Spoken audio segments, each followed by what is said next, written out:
Morning students, मैं Karuna. Welcome to my channel Maths mania.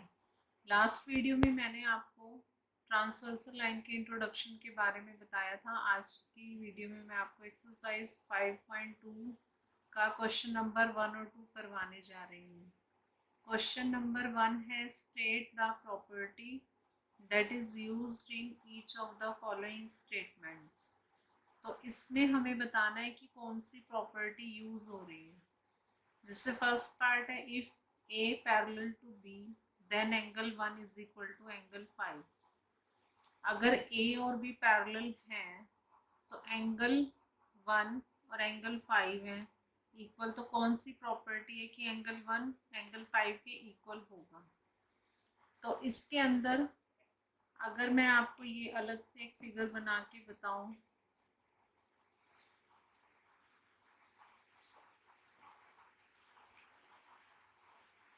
इसके अंदर ये पैरेलल लाइंस है, इसको एक लाइन ट्रांसवर्सल लाइन कट कर रही है। तो एंगल 1 है हमारा यहाँ और एंगल 5 है यहाँ पर।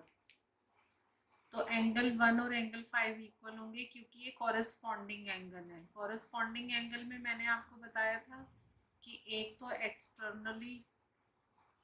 एक्सटर्नल एंगल होता है और एक इंटरनल, एक एक्सटीरियर और एक इंटीरियर। तो angle 1 is equal to angle 5 क्योंकि ये कॉरेस्पॉन्डिंग एंगल है। कॉरेस्पॉन्डिंग एंगल में एक इंटीरियर होता है और एक एक्सटीरियर होता है। अगर हम यहाँ पर और भी देखें तो एंगल 2 और एंगल 6 ये भी एक एक्सटीरियर होगा और एक इंटीरियर। लेकिन यहाँ पर इन्होंने एंगल 1 और 5 की बात की है, तो एंगल 1 होगा एंगल 5 के इक्वल क्योंकि ये कॉरेस्पॉन्डिंग एंगल है। तो यहाँ पर होगी कॉरेस्पॉन्डिंग एंगल प्रॉपर्टी। अब हम बात करते हैं सेकंड पार्ट की। इसके अंदर बोला है कि if angle 4 is equal to angle 6 then A parallel to B. तो एंगल 4 और एंगल 6 की बात करें तो यहाँ पर भी जैसे ये पैरेलल लाइन है और ये ट्रांसवर्सल लाइन है। इसी फिगर को मैं आपको अलग अलग करके बता रही हूँ कि एंगल 4 और एंगल 6 लेके इसमें हम किस तरह से प्रॉपर्टी बताते हैं कि कौन सी प्रॉपर्टी यूज होनी है। एंगल 4 इधर है और एंगल 6 इधर है। तो इसके अंदर बाकी एंगल शो ना करके सिर्फ एंगल 4 और एंगल 6 की बात हो रही है। तो angle 4 is equal to angle 6 है। तो ये हमारे होंगे ऑल्टरनेट इंटीरियर एंगल्स, क्योंकि ये दोनों ही अंदर की तरफ बन रहे हैं, इन पैरेलल लाइंस के अंदर की तरफ हैं दोनों एंगल। तो ये होंगे और ऑल्टरनेट है, ये एंगल इस तरफ बन रहा है लाइन की और ये वाला एंगल इस तरफ। तो ये हमारा होगा angle 4 is equal to angle 6 क्योंकि ये है ऑल्टरनेट इंटीरियर एंगल।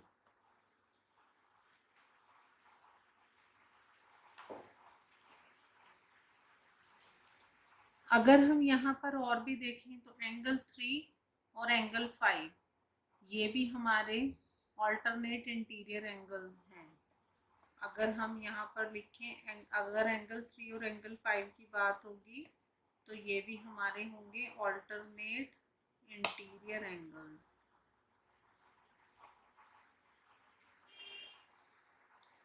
एंगल 3 और angle 5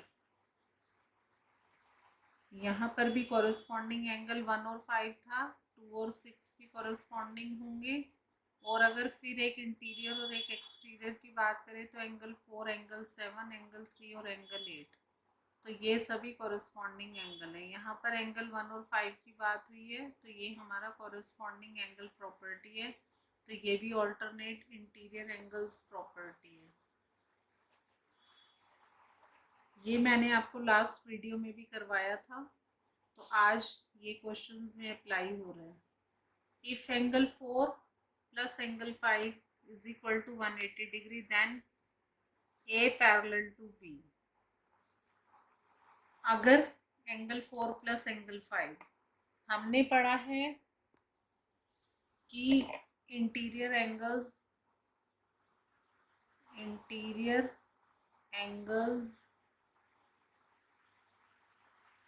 on the same side of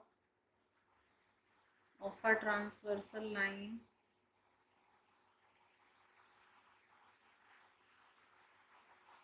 are supplementary.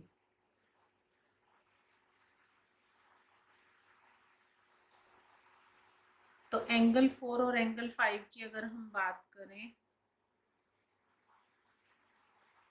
Angle 4 और एंगल 5 ये दोनों ही इंटीरियर एंगल्स हैं और ट्रांसवर्सल लाइन की एक साइड बने हुए हैं, दोनों सेम साइड पर है एंगल 4 और angle 5।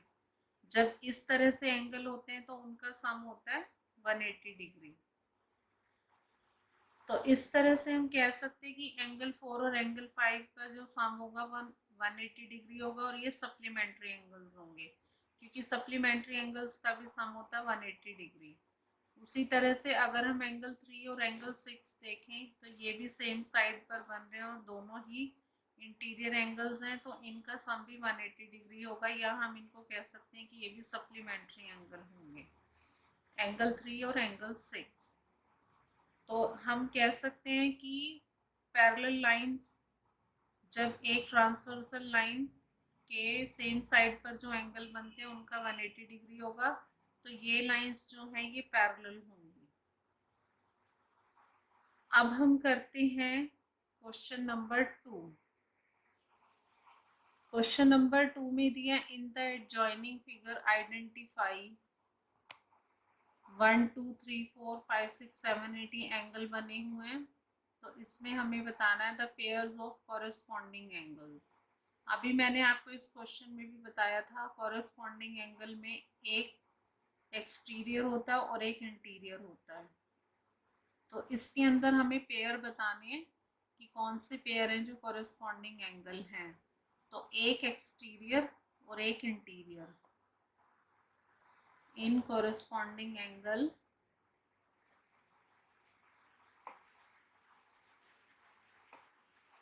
one angle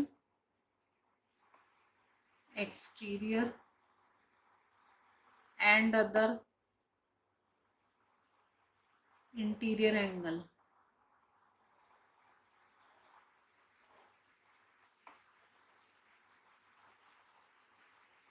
should take। तो इसके अंदर एक एक्सटीरियर हो गया 4 और एक इंटीरियर हो गया 8, तो ये कॉरेस्पॉन्डिंग एंगल का पेयर है। तो 4 और 8। उसी तरह से एंगल 1 और एंगल 5 ये भी कॉरेस्पॉन्डिंग एंगल का पेयर है। उसी तरह से एंगल 3 और एंगल 7 एक इंटीरियर हो गया और एक एक्सटीरियर हो गया, तो ये भी कॉरेस्पॉन्डिंग एंगल का पेयर है। उसी तरह से एंगल 2 इंटीरियर और एंगल 6 एक्सटीरियर, तो एंगल 2 और एंगल 6, तो ये सभी हमारे क्या है, कॉरेस्पॉन्डिंग एंगल्स हैं।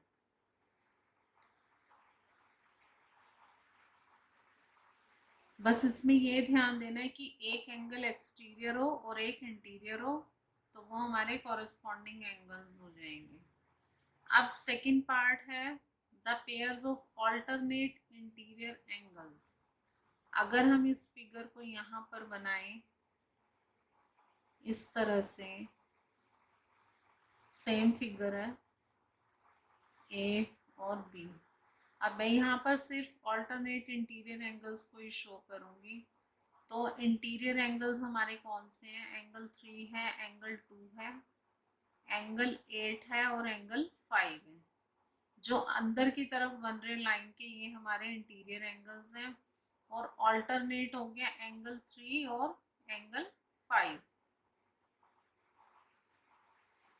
एंगल 3, एंगल 5 और एंगल 2 और एंगल 8, ये सभी हमारे क्या है, ऑल्टरनेट इंटीरियर एंगल्स हैं। इंटीरियर एंगल्स हैं लेकिन ये एंगल 3 का ऑल्टरनेट 5 है। इनकी वर्टेक्स कॉमन नहीं होती। तो ये हमारे हो गए ऑल्टरनेट इंटीरियर एंगल्स।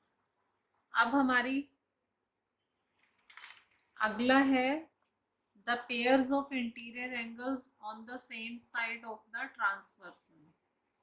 अगर हम उसी फिगर को इधर बनाएं,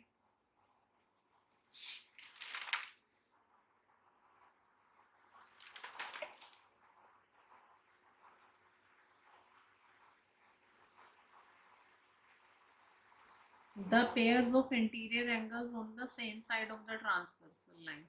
ये हमारी ट्रांसवर्सल लाइन हो गई, ये पैरेलल हो गई।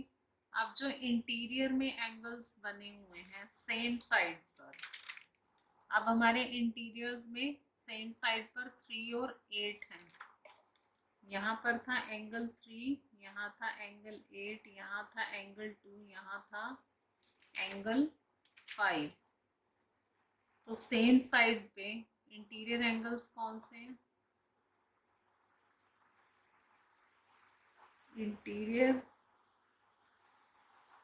Angles on the same side of transversal हमारा होगा एंगल 3 और एंगल 8,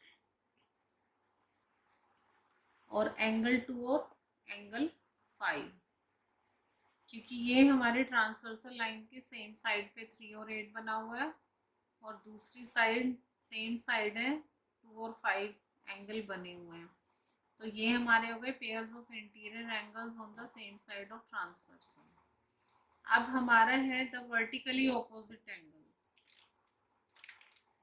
इसी फिगर को मैं इधर बनाती हूँ।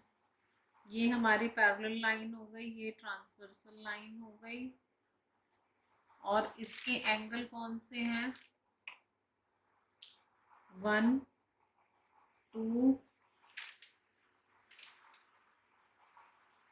3, 4, और फिर है हमारा यहाँ पर 5,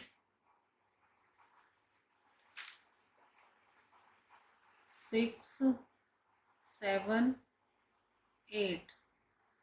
अब वर्टिकली ऑपोजिट एंगल क्या होते हैं? जब कोई लाइन इंटरसेक्ट करती है, ये लाइन अगर इंटरसेक्ट कर रही है ऐसे, ये लाइन अगर ऐसे इंटरसेक्ट कर रही है, तो जो हमारे ये एंगल इसके इक्वल होगा और ये वाला एंगल इसके इक्वल होगा।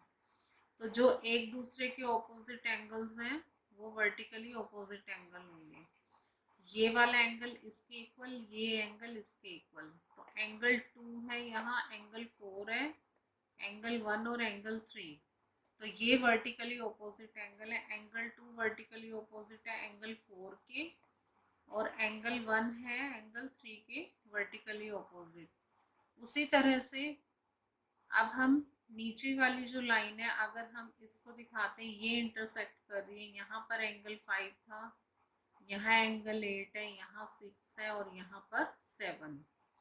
तो उसी तरह से ये एंगल इसके वर्टिकली ऑपोजिट है, ये एंगल इसके वर्टिकली ऑपोजिट है। तो एंगल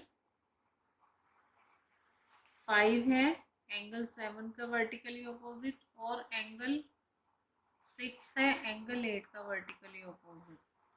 इनको अगर हम देखें, ये लाइन है, तो ये हमारे लीनियर पेयर भी बनते हैं। इन दोनों का सम 180 डिग्री होगा। एंगल 8 और एंगल 7 का सम 180 डिग्री होना चाहिए। ये एक तरह से लीनियर पेयर भी बनते हैं। तो आज की इन दो क्वेश्चंस में वर्टिकली ऑपोजिट एंगल आया है, इंटीरियर एंगल्स आए हैं, कॉरेस्पॉन्डिंग एंगल्स आए हैं। तो इसमें कॉरेस्पॉन्डिंग में एक एक्सटीरियर लिया और एक इंटीरियर लिया। इन दोनों के एक्सटीरियर और इंटीरियर लिए, तो वो हमारे कॉरेस्पॉन्डिंग एंगल हो गए। ऑल्टरनेट इंटीरियर एंगल्स हो गए, जो इंटीरियर एंगल्स होते हैं और एक दूसरे के ऑपोजिट साइड बनते हैं, तो ये हमारे होते हैं ऑल्टरनेट इंटीरियर एंगल्स। उसी तरह से सिर्फ इंटीरियर एंगल्स की बात हो रही है, और ये है interior angles on the same side of a transversal line. तो ये सेम साइड पर है ट्रांसवर्सल लाइन के, और दोनों ही एंगल इंटीरियर एंगल्स हैं, और ये हमारे होते हैं सप्लीमेंट्री एंगल्स, या इनको कह सकते हैं कि इनका सम 180 डिग्री होता है। और फिर वही कॉरस्पॉन्डिंग एंगल हो गए, ऑल्टरनेट इंटीरियर एंगल्स हो गए। तो इन दो क्वेश्चंस में जो थी हमारी मोस्टली जो प्रॉपर्टी है वो यूज़ हो गई है। तो आज की वीडियो में मैंने आपको क्वेश्चन नंबर 1 और 2 करवाया। नेक्स्ट वीडियो में मैं आपको क्वेश्चन नंबर 3 और 4 करवाऊंगी। तो अगर आपको मेरी वीडियो पसंद आई है तो प्लीज़ लाइक कीजिए, शेयर कीजिए और मेरे चैनल को सब्सक्राइब कीजिए।